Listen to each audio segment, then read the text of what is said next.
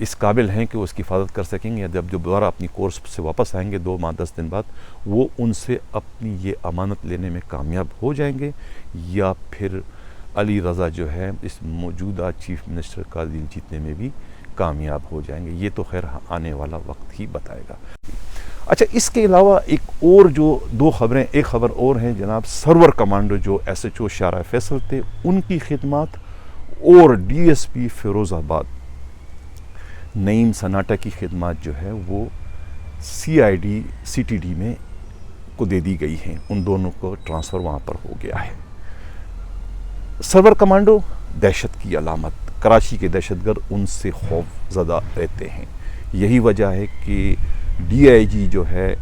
عمر شاہد جو ہے انہوں نے خاص طور سے آئی جی سے سفارش کر کے ان کی خدمات جو ہے اپنے شعبے میں حاصل کر لی، تاکہ وہ شہر میں موجود دہشت گردوں پر قابو پا سکیں۔ سرور کمانڈو کے خود عمر شاہد سے بہت گہرے مراسم ہیں، اس لیے کہ سرور کمانڈو جو ہیں وہ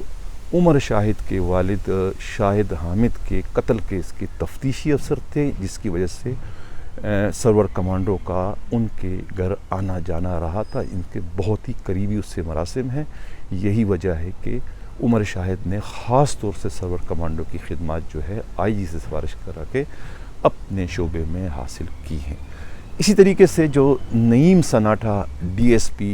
اس وقت فیروز آباد تھے، وہ 2004 میں جو ہے، میرا خیال ہے 2004 میں یا 2002 میں جب وہ پریڑی تھانے میں ایس ایچ او تھے، تو وہاں سے جو ہے وہ چھٹی لے کر لندن چلے گئے، اور 18 سال بعد اب دوبارہ لندن سے پاکستان پہنچے ہیں۔ پاکستان آنے کے بعد پروموشن انہوں نے دی، اور پہلے ڈی ایس پی فیروز آباد لگے، اور اس کے بعد ان کے بھی مراسم جو ہے وہ عمر شاہد سے تھے۔ عمر شاہد نے ان کی خدمات بھی اپنے شعبے میں حاصل کر لی۔ نعیم سناٹا جو ہے وہ عارف جاں صدیقی ایک ڈی ایس پی ہوا کرتے تھے، جنہوں نے کراچی آپریشن میں ایک مرکزی کردار جو ہے ڈاکٹر شعیب صدل کی نگرانی میں ادا کیا تھا، یعنی دوسرے معنوں میں کراچی میں جو پولیس مقابلوں کی شروعات ہوئی تھی ان میں کلیدی کردار جو تھا وہ عارف جاں صدیقی کا تھا، ڈی ایس پی مرحوم کا۔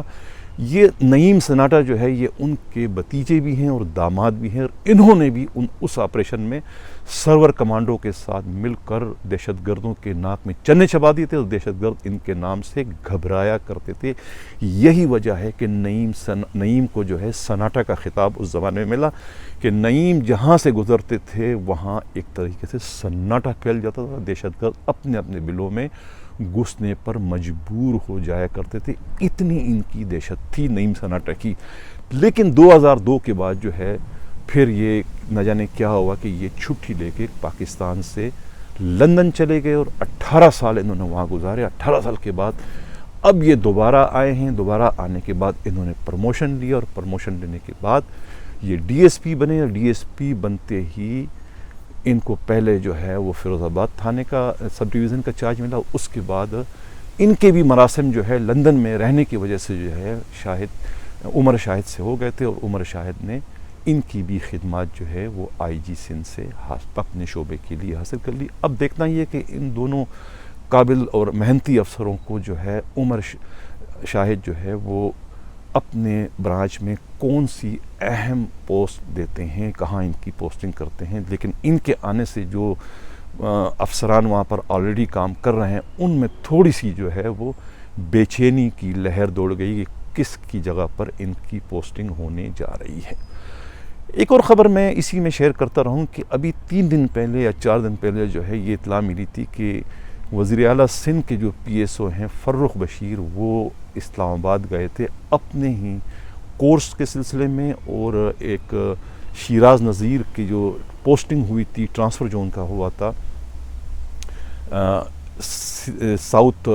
کراچی سے، south S S P south Karachi سے آئی بی کے اندر، اس کو ریلیف کرانے کے لیے یا ان کا آرڈر پر عمل درآمد کروانے کے لیے بھی انہوں نے وہاں کوششیں کی، اور خود جو ان کا اپنے کورس میں جو اس کا نام آیا تھا 19 سے 20 والا جو کورس ہے، اس میں کچھ ان کی رکاوٹ تھی یا کچھ سینیارٹی کا، وہ مسئلہ کلیئر کرانے کے لیے اسلام آباد گئے تھے۔ لیکن اب یہ اطلاع ملی ہے کہ ان کے جانے کے فوراً بعد آئی جی سندھ جو ہے مشتاق مہر کا اپنا جو نمائندہ خصوصی ہے یا جو PSO ہیں عدنان صدیقی بھی اپنے گروپ کے ساتھ، جن میں جو 2-4 ایک DSP ہیں اور 2-3 اور ان کے ساتھی ہیں پولیس افسر، ان کو لے کے جو ہے اسلام آباد گئے ہوئے ہیں، اور ان کی مختلف تصاویر جو ہے سوشل میڈیا پر اس وقت شیئر وائرل ہوئی ہیں کہ IG سندھ کے PSO عدنان صدیقی اپنے ساتھیوں کے ہمراہ جو ہے اس وقت راول اسلام آباد میں ہیں۔ کہا یہ جاتا ہے کہ عدنان صدیقی جو ہے یہ معلوم کرنے کے لیے گئے ہیں کہ چیف منسٹر کے جو PSO فروخ بشیر وہ آخر اسلام آباد کیوں آئے ہیں اور انہوں نے کن سے ملاقات کی۔ انہیں یہ ڈرتا ہے کہ کہیں فروخ بشیر جو ہے IG مشتاق مہر کے خلاف کوئی نئی سازش کرنے کے لیے اسلام آباد تو نہیں آئے ہیں، ایسا کہنا ہے ہمارے نمائندہ خصوصی ہمراز راہی کا۔ ہمراز راہی نے ایک اور بھی رپورٹ یہ دی ہے کہ جو اسٹاک ایکسچینج میں جو پولیس مقابلہ ہوا تھا اور پولیس کے جوانوں نے بہت ہی دلیری کے ساتھ جو ہے راک کے دہشت گردوں کو منٹوں میں ان کے منطقی انجام تک پہنچا کر 100 سے زائد بزنس ٹائکون کو ان کے ہاتھوں اغوا اور ہلاک ہونے سے بچایا تھا، ان میں جو ہے جن لوگوں کو اس کارنامے پر خود محکمے کی جانب سے بڑے بڑے انعامات اور کرامات دیے جانے چاہیے تھے، وہ تو روایتی بحثی کا شکار ہو گئے، لیکن رضوان پٹیل جو SHO مٹھدر تھا، جو اس واقعے کے کم از کم کوئی 3 گھنٹے بعد وہاں پر پہنچا موقع واردات پر، انہیں تو IG سندھ نے جو ہے